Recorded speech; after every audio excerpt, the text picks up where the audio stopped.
Ailenizin gazetesi akşam artık 100 bin lira. Akşam dürüst habercilik geleneğini korumak, gazetecilik ilkelerinden taviz vermemek için fiyatını arttırdı.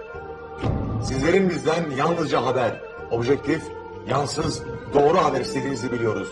Bunun için akşam olarak sizlere haber, sadece kaliteli haber veriyoruz. Artık bakkalınıza, bayinize akşam almaya gittiğinizde 100 bin lira ödeyeceksiniz. Akşamda promosyon değil, yine sadece haber alacaksınız. Akşamda hayatı, sadece hayatı, haberi, sadece haberi bulacaksınız. Sizleri tanıyoruz, size güveniyoruz.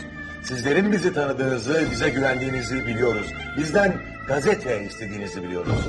Onun için varız, onun için haberciyiz, onun için akşamdayız. Akşamdasınız.